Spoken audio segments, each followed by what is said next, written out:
5월 달은 무슨 달? 가정의 달입니다. 오늘 가정의 달 마지막 주일을 맞이했습니다.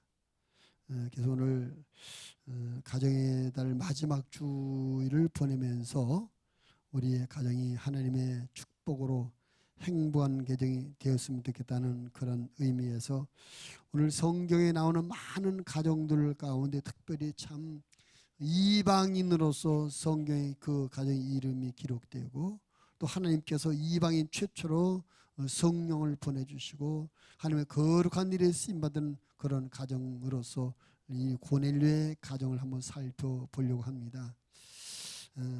하나님이 세우신 이 세상에 하나님이 직접 세우신 기관이 두 기관인데 하나는 가정이고 하나는 교회입니다. 교회.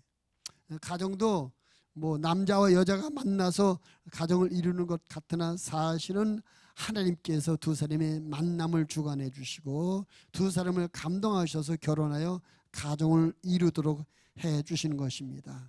그러니까 너와 내가 만나서 가정을 이룬 것이 아니라 하나님께서 만나게 해 주시고 하나님께서 가정을 이루게 해 주셨다는 것을 여러분이 인정하고 믿으시길 바랍니다.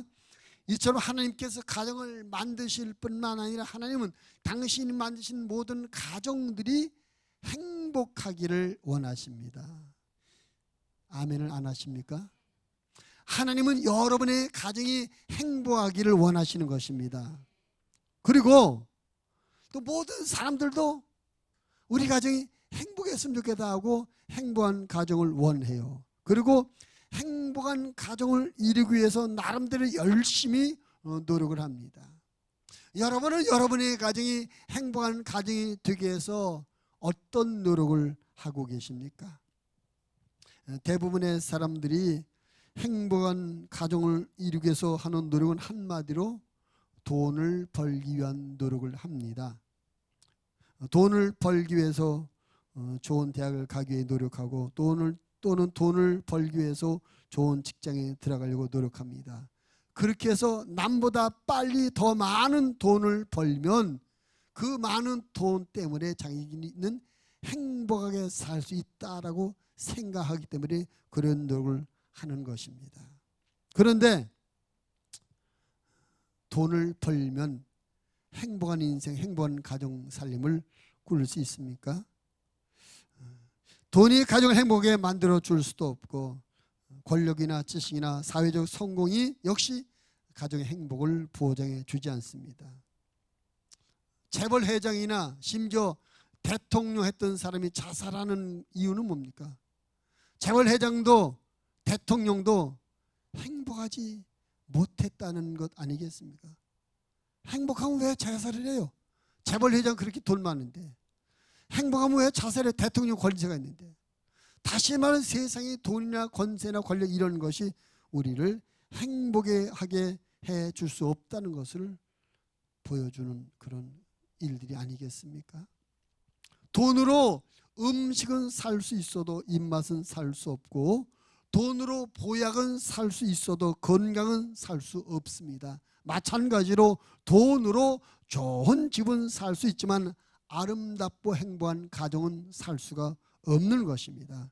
지난 주일에도 말씀을 드렸습니다마는 행복한 가정은 온 가족 함께 노력해서 만들어가는 것입니다.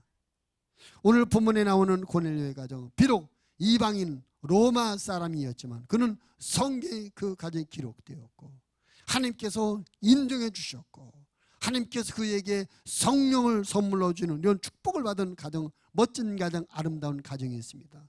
오늘 본문의 말씀을 통해서 고넬료 가정이 어떤 특징이 있기에 이런 은혜를 받았는가 살펴보면 우리도 이런 가정이 되어서 하나님의 복을 누리는 가정 되자, 그런 뜻에서 이런 가정이 됩시다라는 제목으로 함께 은혜를 나누려고 하는 것입니다. 한번 따라해 봅시다. 이런 가정이 됩시다. 어떤 가정? 고넬료와 같은 가정. 그럼 고넬료와 같은 가정 어떤 가정이에요? 첫째는 그 가정은요 하나님을 경외하는 가정이었습니다. 2절 말씀에 보니까 그가 경건하여 온 집안과 더불어 하나님을 경외했다 그랬습니다. 고넬료의 가정은 온 가정이 다 함께 하나님을 섬기는 가정이었습니다. 하나님을 섬기는 것하고 행복한 가정하고 무슨 관계가 있나? 관계가 아주 깊습니다. 왜냐하면 하나님은 하나님을 잘 섬기는 가정을 행복하게 살도록 은혜를 베풀어 주시기 때문에 그렇습니다. 하나님은 하나님을 잘 경외하는 가정에 복을 내려 주시기 때문에 그렇습니다. 시편 128편 1절로 4절 말씀에 보면 하나님이 이렇게 말씀합니다. 여호와를 경외하며 그의 길을 걷는 자마다 복이 있도다. 내가 내 손이 수고한 대로 먹을 것이라. 내가 복되고 형통하리로다. 내 집 안방에 있는 내 아내는 결실한 포도나무 같으며 내 식탁에 둘러앉은 자식들은 어린 감람나무 같으리로다. 여호와를 경외하는 자는 이같이 복을 얻으리로다. 이 시편 128편 1절로 4절은 뭡니까? 하나님을 잘 섬기고 경외하는 가정이 이런 복을 준대. 온 가정이 아름답게 둘러서서 서로 쳐다보고 행복하고 건강하고 하는 일이 잘 되고 마음이 평안하고 하나님의 축복을 받는 가정. 오늘 고넬료의 가정이 하나님을 잘 경외함으로 말미암아 하나님께서 그 가정에 복을 주셔서 그 가정이 복된 가정이 되셨는데, 사람 우리 모든 목양 가족들이 각 가정마다 하나님을 잘 경외해서 하나님의 축복을 받는, 그래서 하나님의 축복으로 행복을 누리는 그런 가정들이 다 되시기를 주님의 이름으로 부탁을 드립니다. 근데 오늘 이 말씀 가운데 우리가 주목해 보아야 될 부분은 뭐냐면, 그가 경건하여 온 집안과 더불어 하나님을 경외했다. 온 집안, 따라합시다. 온 집안. 자, 우리 옆 사람의 눈을 똑바로 쳐다보고 한번 물어봅시다. 당신은 온 집안이 하나님을 경외하십니까?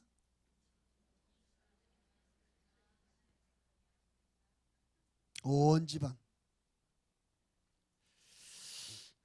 가정은요, 하나님을 잘 섬기는 신앙을 훈련하는 작은 교회입니다.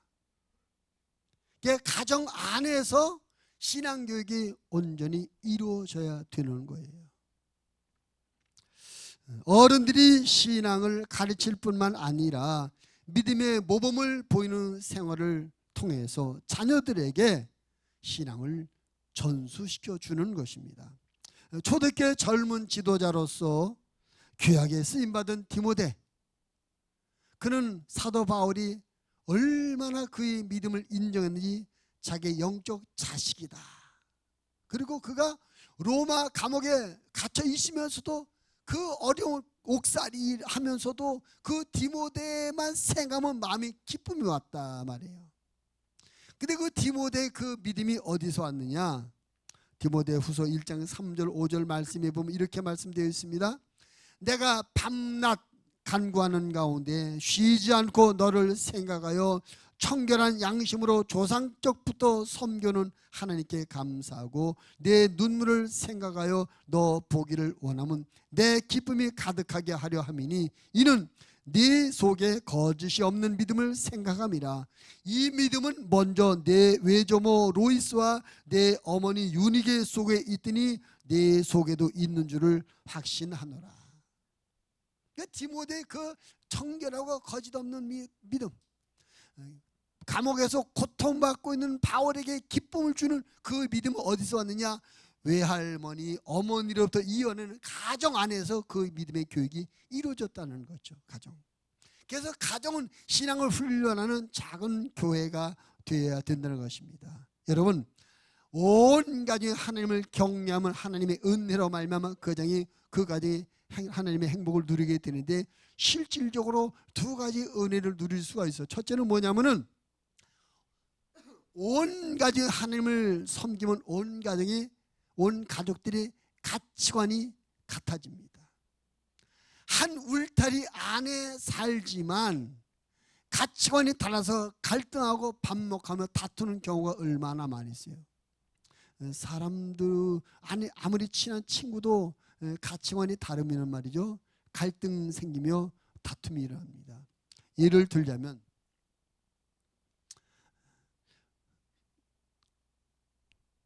음식을 먹는 것을 좋아하는 친구하고 옷 사입기를 좋아하는 친구가 있다고 할 때 두 사람이 서로 만나서 우리 어디 가서 놀까? 그럼 어떻게 하겠습니까? 먹기를 좋아하는 사람은 저기 맛있는 갈비집 있다 거기 가자 할 것이고, 또 한 친구는 아니야 저 백화점에 신상품 멋진 옷 나왔대 그거 보러 가자. 친한 친구일지라도 가치관이 다르면 의견이 갈리고 갈등이 되는 거예요. 가정 안에서도 한 식구이지만 가치관이 다르기 때문에 일어나는 다툼과 갈등, 마음의 거리감이 많이 생겨나게 되는 것입니다. 근데 온 가족이 함께 하나님을 섬기게 되면 가치관이 같아져요. 그래서 생각이 같아지고 뜻이 같아지고 삶의 방식이 같아지고 삶의 지향점이 같아지는 것입니다. 그러므로 말미암아 자연스럽게 갈등과 다툼이 다 해결되게 되는 것이 아니겠습니까? 사랑하는 여러분, 온 가정을 하나님을 잘 섬기는 믿음의 가정으로 만드시기 바랍니다. 계속 부부들이 열심히 신앙생활 잘하는 모습을 보여주시고 자녀들에게 계속해서 하나님을 섬기도록 가르침을 주시는 여러분이 되어지고, 계속 여러분 온 가정이 하나님을 잘 섬겨서 하나님의 축복 가운데 행복할 뿐만 아니라 온 가정의 가치관으로 인한 다툼과 분열이 없는 그런 은혜가 있게 되기를 바랍니다. 창세기 22장에 보면 하나님께서 아브라함에게 내 아들 이삭을 번제 제물로 드리라고 명령하셨습니다. 이게 사실은 끔찍한 이야기 아닙니까? 아브라함과 이 사라가 하나님 앞에 간절히 기도하고 기다린 지 25년 만에 얻은 아들이 이삭이에요. 남편 아브라함이 100살 때, 아내 사라가 90살 때 하나님의 기적으로 얻은 아들입니다. 금쪽 같은 아들이죠. 금쪽 같은. 근데 하나님께서 그 아들을 죽여서 제물로 드리라는 하나님 앞에. 근데 성경을 보면 이 문제를 놓고 아브라함과 사라가 갈등한다든지 아브라함과 이삭이 다툰다든지 하는 일이 없어요. 아마 이 명을 우리가 받았다면은 이 문제 놓고 부부간에 많이 싸울 거예요. 모르긴 몰라도 남자들은 단순하니까 그래 하나님께서 바쳐내니까 바쳐야지 할 수 있어요. 근데 여자들은 모성애가 부성애보다 크기 때문에 무슨 소리요? 내가 하나님을 못 믿으면 못 믿었지 자식은 죽일 수 없어. 그럴 겁니다. 그러지 않겠어요? 근데 아브라함과 사라가 하나님이 내신 명령 앞에 다투거나 갈등하거나 싸우는 일이 없습니다. 이론이 없었어요. 또 모래산에 올라가서 이삭도 아버지를 통해서 하나님께서 너를 제물로 드리려고 하신다 했을 때 순순히 아버지에게 순종하게 됩니다. 그럼 뭡니까? 그 가정이 아브라함이나 사라나 이삭이 혼히 하나님을 경외하며 섬기는 가정이었기 때문에 하나님이 하신 말씀에 대해서 이론이 없었다는 거죠. 다른 생각이 없었다는, 의견 일치 뜻이 맞춰져서 하나님께 순종하고 있다는 것입니다. 하나님을 경외할 때 이런 은혜가 있는 것이죠. 뿐만 아니라 하나님을 온 가정이 섬길 때 또 한 가지 받게 되는 은혜는 뭐냐면 삶을 함께 누릴 수가 있습니다. 온 가정이 함께 하나님을 섬기, 야 우리 예배 드리러 가자 할 때 다 예배 드리러 가고, 우리 기도하러 가자 할 때 다 기도하러 가고, 성경 공부하자 하면 성경 공부하고, 봉사하러 가자 하면 봉사하러 가고, 삶의 공유를 같이 하게, 삶의 많은 부분을 서로 같이 함께 공유하게 된다는 것이죠. 오늘 여기도 온 가정이 하나님을 경외하는 가정 다 함께 나와 예배를 드리며, 온 가정이 되지 못한 부분은 여기 나와 계신 분 가족교, 또 가족교 다른 부분은 다른 분들은 딴 데 같이 하게 함께 공유하지 못하는 것, 이것이 많은 안타까운 일이 아니겠습니까? 그런데 온 가정이 하나님을 섬기게 되면은 이런 하나님 안에서 많은 삶을 함께 누리며 함께 공유하게 된다는 것입니다. 이것이 큰 은혜이며 축복인 줄 믿습니다. 행복한 게 뭐예요? 생각이 같고 마음이 같고 뜻이 같고 모두서 함께 누리는 거, 이게 행복 아니겠습니까? 거기는 다툼이 없어요. 그럼 분열이나 갈등이 있을 수 없어요. 뭐 다 뜻이 같고 생각이 같고 다 같이 하고 있으니까 이것이 하나님의 주신 은혜요 행복인 줄 믿습니다. 돈 가지고 그렇게 되는 것이 아니고 하나님을 섬길 때 이런 은혜를 줍니다. 제 한 친구가 이제 국세청 국장으로 있다가 이제 은퇴를 했는데 저지난주에 이제 그 딸 결혼식 한다고 해서 갔다가 잠깐 얘기를 나눴는데 그 이제 국세청을 그만두고 이제 세무사 사무실인데 그 참 희한한 꼴을 많이 본다는 거지. 뭐냐면 재산 상속, 부모님이 죽고 많은 유산을 물려줬는데 그 재산 상속 때문에 형제지간에 끔찍하게 싸운다는 거야. 별꼴을 다 봤다는 거예요. 별꼴. 돈이라는 게 그렇게 무섭더라. 돈 때문에 형제간에 칼부림도 나고 엄청난 다툼이 일어나고 분쟁이 일어난다고 하더라고요. 우리가 하나님 안에서 온 가지 같은 신앙을 갖고 살게 되면 그 다른 것, 이 세상적인 것, 이런 것 때문에 다투지 않게 되고 같은 가치관과 같은 생각을 갖고 함께 삶을 공유하기 때문에 많은 부분 하나가 되어서 하나님의 은혜 가운데 아름답고 그 화목한 가정생활을 누리게 될 줄로 믿습니다. 오늘 고넬료의 가정이 온 가족이 함께 하나님을 경외하는 가정이 있다 하는 이 모습을 보면서 여러분의 가정이 온 가족이 다 함께 하나님을 경외하는 그런 가정이 되더라고. 가정 안에서 열심히 신앙을 잘 훈련하는 작은 교회들이 다 되시기를 주님의 이름으로 부탁을 드립니다. 여러분의 가족들의 영혼에 관심을 가지십시오. 여러분은 가족들의 신앙에 관심을 좀 가지십시오. 여러분 모든 가족들이 한 마음으로 하나님을 경외할 수 있도록 기도하시며 애쓰고 노력하시기를 주님의 이름으로 부탁을 드립니다. 그것이 여러분의 행복한 삶을 사는 귀한 지름길이 되는 줄로 믿으시기를 바랍니다. 두 번째로 이 고넬료의 가정의 특징이 있는데요. 이 고넬료의 가정은 가정 안에서 바른 가르침이 있었다는 것입니다. 자, 이 고넬료의 가정의 특징이 첫째는 하나님을 잘 경외할 뿐만 그 다음에 2절 보니까 그가 경건한 온 집안과 더불어 하나님을 경외하고 그 다음에 백성을 많이 구제했다. 백성을 많이 구제했다는 것입니다. 그것은 고넬료의 가정에서 어려운 사람들, 불쌍한 사람들, 사회적 약자들을 많이 돌보아주고 그들에게 많은 것을 베풀어 주었다는 것입니다. 구제라는 것은 말로 하는 것이 아니라 돈으로 하는 것입니다. 그리고 그 돈이라는 것은 마음이 있어야 움직여지는 것입니다. 이 고넬료의 가정이 백성을 많이 구제했다는 말은 그 가족들의 한 마음 안에 가난한 사람들, 어려운 사람들을 위해서 돈을 좀 나눠주자는 그 마음의 일치가 되었다는 것입니다. 그런 마음의 일치가 어디서 왔을까요? 그 가정의 가장되는 고넬료가 가족들에게 올바른 가르침을 주었다는 것입니다. 나 혼자만 사는 것이 아니다. 우리만 사는 것이 아니다. 다 함께 사는 거다. 같이 사는 거다.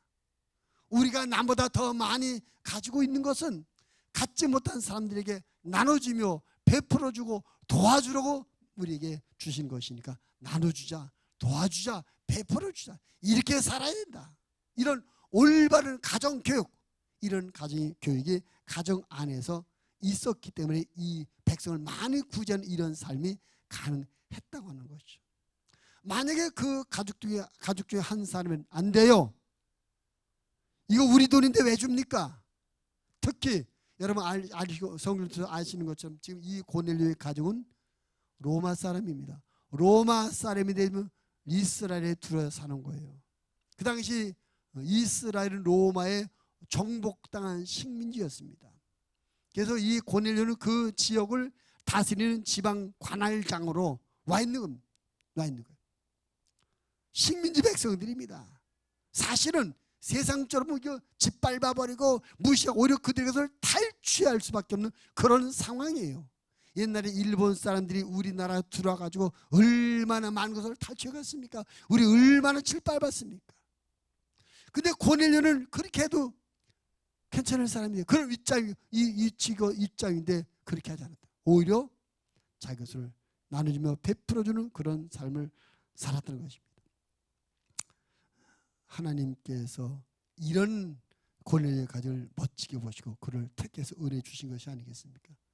여러분, 가정 안에서 신앙 훈련 못지않게 중요한 것이 올바른 사람으로 살아갈수록 바른 교육이 가정 안에서 이루어져야 될 줄로 믿습니다. 하나님께서 우리에게 주신 것들을 가지고 많은 사람을 섬겨주고 도와주고 나눠주는 삶을 살수록 우리 자라는 다음 세대들에게 이런 가르침을 주어야 될 줄로 믿습니다. 성경은 우리에게 이렇게 말씀합니다. 에베소 6장 4절 말씀에 보니까 또 아비들아 너희 자녀를 노엽게 하지 말고 오직 주의 교훈과 훈계로 양육하라. 하나님의 말씀과 훈계로 자녀들을 잘 가르치라는 것입니다. 또 잠언 22장 6절 말씀에 보니까 마땅히 행할 길을 아이에게 가르치라. 그리하면 늙어도 그것을 떠나지 아니하리라. 아이들에게 올바른 인생을 살 수 있도록 바르게 살수록 가르쳐 주라는 겁니다. 우리나라의 그 감리교회 중에서 제일 큰 감리교회들이 있어요. 근데 그 제일 큰 감리교회 첫째, 둘째, 셋째가 전부 다 형제. 광림교회, 금난교회, 임마누엘교회. 제일 큰 형이 광림교회 김선도 목사님, 둘째가 금난교회 김홍도 목사님, 셋째가 임마누엘교회 김국도 목사님. 넷째는 저 미국에서 우리나라에서 제일 큰 감리교 하신데 그분들이 형제 사형제가 다. 근데 그분들이 어떻게 그렇게 훌륭한 목회자가 되고 큰 교회를 했을까? 그 어머님이 전도사님인데 어릴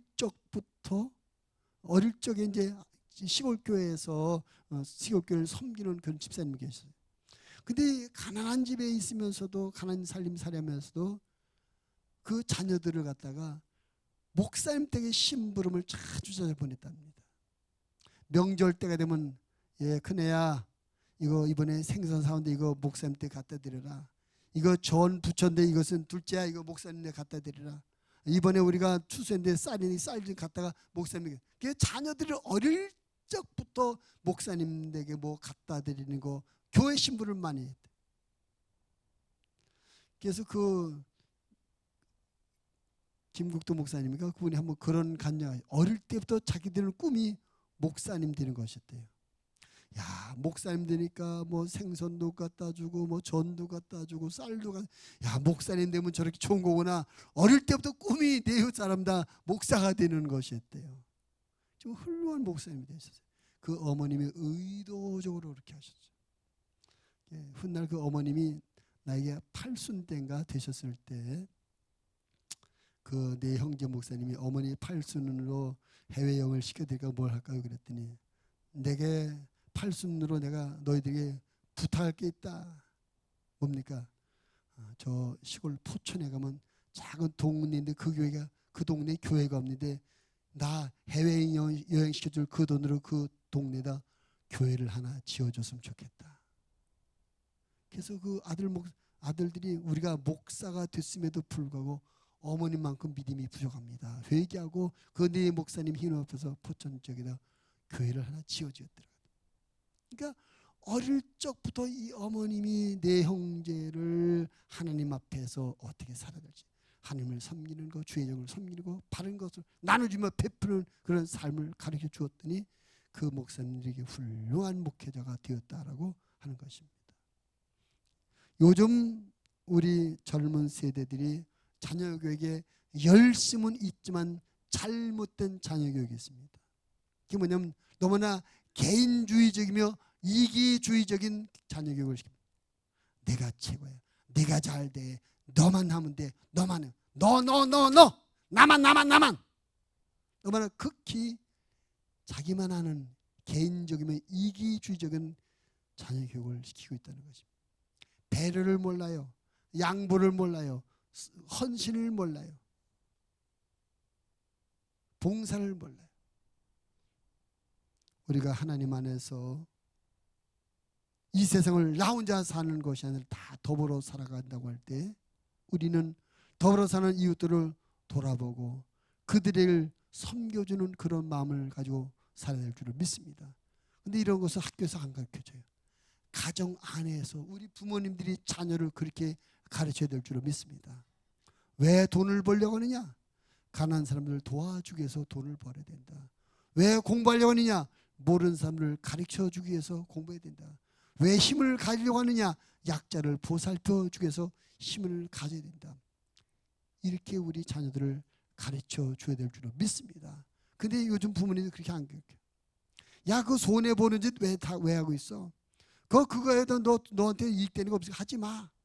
아무리 의로운 일, 아무리 바른 일, 아무리 사회가 필요로 하는 일이라고 할지라도 개인에게 손해가 되고 개인에게 희생이 될 것 같으면 하지 말라고 금지시키는 그런 모습이 우리 현대 부모님들, 젊은 부모님들의 모습이 아닌가.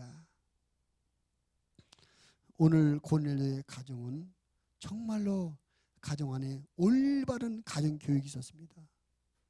자기들이 어떤 그 정복자로서 어떤 주둔지 사령관으로서 얼마든지 그 지역을 자기들이 짓밟고 빼앗고 마음대로 할 수 있는 그런 위치와 그런 힘이 있었음에도 불구하고 그렇게 하지 않고 오히려 자기들의 것을 가지고 나눠주며 베풀어주며 구제하는 그런 선한 일을 했습니다.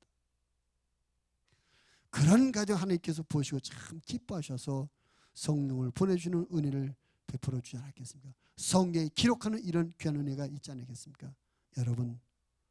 여러분은 어떻게 자녀를 가르치고 계십니까? 아니, 여러분은 가정 안에는 현재 가정 교육이 있기는 있습니까? 너무나 과잉보호한 건 아닙니까? 자녀를 가르친다고 너무나 잘못된 이기주의 개인주의적으로만 우리 자녀들을 잘못된 방향으로 몰아가고 있지는 않으십니까? 오늘 하나님께서 기뻐하셔서 축복하신 이 고넬료의 가정의 모습을 보면서 우리들이 내 가정을 한번 돌아보는 기회가 되었으면 좋겠습니다. 우리 가정 안에 가정교육이 있기는 있나? 나는 자녀들에게 무엇을 가르치고 있나? 나보다 남을 보고 나에게 유익한 일을 찾기보다 의로운 일, 바른 일을 가르치는 그런 가정교육, 그런 가정교육이 있는 그 가정이 참으로 복된 가정, 그런 가정의 사람들이 하나님의 축복 가운데 멋지게 쓰임을 받으리라 믿습니다. 여러분 가정 안에 고넬료의 가정처럼 바른 가르침 있는 그런 은혜가 있게 되기를 주님의 이름으로 부탁을 드립니다. 세 번째로 이 고넬료의 가정은 또 한 가지 특징인데 그 가정은 하나님께 항상 기도하는 가정이었습니다. 2절 하반절 보니까 하나님께 항상 기도했다. 고넬료의 가정은 하나님께 기도하는데 그냥 기도하는 것이 아니라 항상 기도했다는 것입니다. 여러분, 기도라는 것이 무엇입니까? 기도라는 것은 하나님, 내가 이것이 부족합니다. 내가 이것이 부족하니까 이거 좀 채워주세요 하고 달라는 기도가 아니겠습니까? 뭔가 내게 부족함이 있어서 그 부족함을 내 방법으로 채울 수 없기 때문에 하나님 앞에 채워달라고, 하나님 앞에 도와달라고 주로 우리가 그것을 기도해요. 근데 고넬료의 가정은 세상적으로 보면 부족한 것이 없는 가정이라고 볼 수 있어요. 권세도 있죠. 돈도 있죠. 사회적 성공 출세도 했죠. 부족함이 없는 가정이에요. 다시 말하면 기도할 기도 제목이, 세상적으로 보면 기도할 기도 제목이 없는 그런 가정이라는 말씀입니다. 그런데 그 고넬료는 항상 기도했대요. 저 가정 뭐 부족함이 없을 것 같은데, 아무런 모자림이 없을 것 같은데, 뭐 하나님 앞에 뭐 달려갈 것이 없을 것 같아. 이미 다 가지고 있는데 뭘 달라고 그래? 우리가 생각할 때 그런 것 같은데 실제로 이는 하나님 앞에 항상 기도했다는 거예요. 고넬료의 가정이 항상 기도했다는 것을 저는 두 가지로 한번 의미를 생각해 볼 수 있습니다. 첫째는 그가 항상 기도했다는 것은 항상 하나님을 의지하고 살았다. 하나님 이끌어 주세요. 도와주세요. 내가 무엇을 어떻게 해야 될지 잘 모르겠습니다. 내가 주둔지 사령관으로서 이 지역을 어떻게 다스려야 될지, 이 사람들을 어떻게 해야 평안하게 잘 살게 해줄지 내가 잘 모르겠습니다. 나를 좀 도와줘요. 가르쳐 주세요. 하나님이 가르쳐 주지 않으시면 잘 모르겠습니다. 하나님을 의지하는 그런 겸손한 믿음의 모습이 이 항상 기도했다는 그런 모습이 아닐까. 자기가 가진 권세, 자기가 그 장교에 올라가기까지 경험, 또 자기가 가진 많은 군인 병력, 또 물질적인 환경, 이런 것 갖고도 얼마든지 할 수 있지만 이것 갖고 안 됩니다. 하나님 가르쳐 주세요. 그래서 내 생각으로 내 판단으로는 온전히 이룰 수 없사오니 하나님께서 도와주세요. 하나님 앞에서 늘 하나님 의지해서 항상 기도하는 그런 하나님의 사람이다.